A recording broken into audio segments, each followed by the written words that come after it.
사람이 참 버리기 어려운 것이 있습니다. 물론 여러 가지가 있겠지만 제가 떠올린 것은 바로 굳어져 버린 자기 생각입니다. 이 자기 생각은 나이를 먹어갈수록 더욱 강해지고요. 바꾸기가 여간 쉽지 않습니다. 간혹 드라마나 이렇게 영화를 보면 이 생각의 대립이 좁혀지지 않아서 절친했던 친구가 원수가 되거나 부모와 자녀가 등을 돌리기도 하는 장면을 종종 볼 때도 있습니다.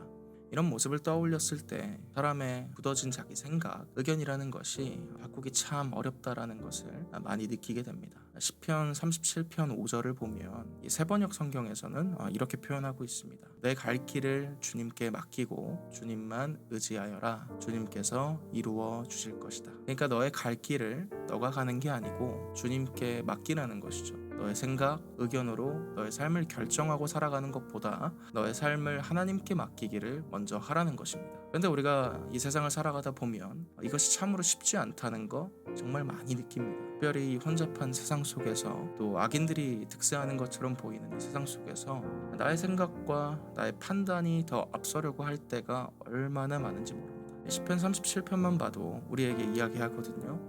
불평하지 말아라. 또 불의를 행하는 자들을 시기하지 말아라. 분을 그치고 노를 버려라. 그런데 이게 어디 말처럼 쉽던가요? 그런데 말씀은 우리에게 여전히 그것을 요구하고 있다라는 것입니다. 그런데 성경에서 자주 이야기하는 그 의인들은요, 그렇게 하더라고요.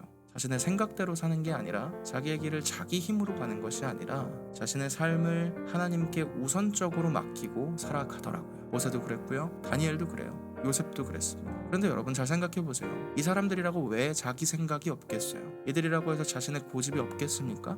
그렇지 않아요. 사람에게 분명히 있습니다. 바보가 아니에요. 자신의 생각과 의견이 분명하게 있다 이 말이에요. 그런데 시편 37편 5절의 이 고백 그런 거예요.